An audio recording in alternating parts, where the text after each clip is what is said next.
26 मई 2014 जगह राष्ट्रपति भवन के प्रांगण में हल्के सुनहरे कुर्ते और आत्मविश्वास से भरे चेहरे के साथ नरेंद्र मोदी ने देश के 15वें प्रधानमंत्री के रूप में शपथ ली। वो दिन ऐतिहासिक था क्योंकि गुजरात के छोटे से शहर से निकलकर देश के प्रधानमंत्री तक का सफर आसान नहीं था। 26 मई 2025 आज 11 साल बाद वही नरेंद्र मोदी गुजरात में हैं। वह राज्य जहां से उन्होंने राजनीति की सीढ़ी चढ़नी शुरू की थी। गुजरात के दाहोद में सार्वजनिक रैली को संबोधित करते हुए प्रधानमंत्री मोदी ने बताया कि 26 मई की तारीख उनके लिए क्यों खास है। पीएम मोदी ने कहा, आज 26 मई है। 2014 में इसी तारीख को मैंने पहली बार प्रधानमंत्री के रूप में शपथ ली थी। सबसे पहले गुजरात के लोगों ने मुझे आशीर्वाद दिया, फिर करोड़ों भारतीयों ने मुझे आशीर्वाद दिया। 26 मई का दिन है। साल 2014 में आज के ही दिन पहली बार मैंने प्रधानमंत्री के तौर पर शपथ ली थी। गुजरात के आप सभी के लोगों ने मुझे भरपूर आशीर्वाद दिया और बाद में देश के कोटि कोटि जनों ने भी मुझे आशीर्वाद देने में कोई कमी नहीं रखी। आपके इस आशीर्वाद की शक्ति से मैं दिन रात देशवासियों की सेवा में जुटा रहा। तो पीएम मोदी की दो तस्वीरें आपने देखी, एक तस्वीर शपथ की और दूसरी एक ऐसे नेता की जिसने देश के सबसे लंबे समय तक लगातार शासन करने वाले गैर कांग्रेसी प्रधानमंत्री होने का रिकॉर्ड अपने नाम कर लिया। आज जब पीएम मोदी गुजरात में कई कार्यक्रमों में हिस्सा ले रहे हैं तो ये सिर्फ एक नेता का कार्यक्रम नहीं बल्कि उस यात्रा की प्रतीक है जो 11 साल पहले दिल्ली से शुरू हुई थी और आज वैश्विक मंच तक जा पहुंची है। इन 11 सालों में नीतियां बदली, नजरिया बदला और शायद भारत को देखने का तरीका भी। आलोचना भी हुई, समर्थन भी हुआ, लेकिन भारत बढ़ता रहा।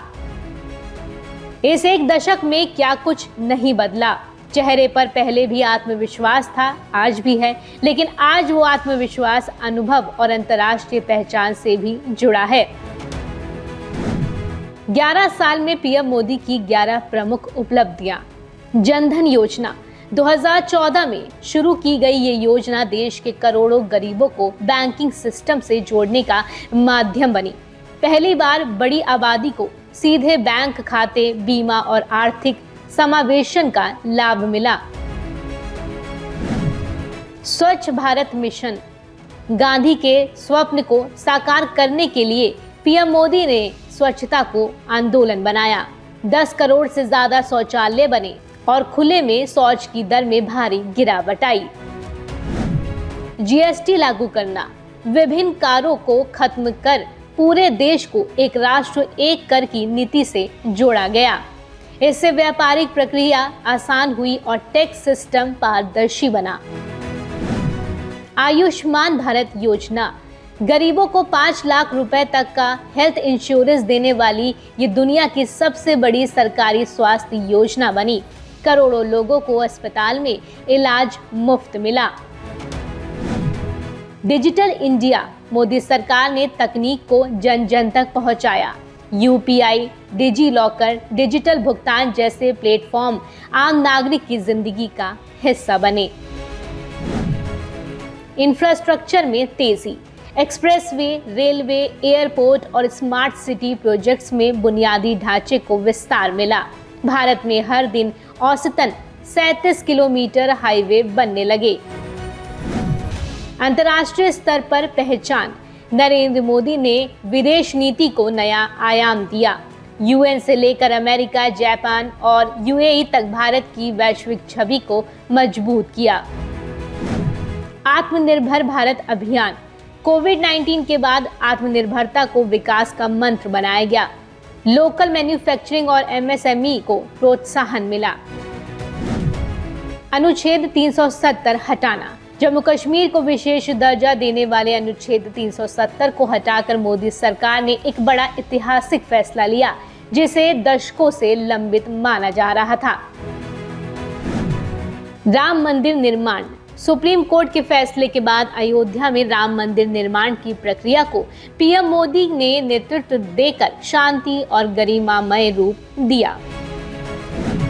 नारी शक्ति और कानून। 3 तलाक कानून, महिलाओं के लिए सैन्य सेवा में प्रवेश और बेटी बचाओ बेटी पढ़ाओ जैसे अभियानों से महिला सशक्तिकरण को प्राथमिकता दी। तो 11 साल 11 उपलब्धियां और एक अटल संकल्प। नरेंद्र मोदी के नेतृत्व में भारत ने तो नई ऊंचाइयों को छुआ। अब उनके विजन के साथ हम चल पड़े हैं 2047 के विकसित भारत की ओर, क्योंकि जब सपने बड़े हो तो भारत रुकेगा नहीं, थमेगा नहीं। और कहते हैं ना, मोदी है तो मुमकिन है।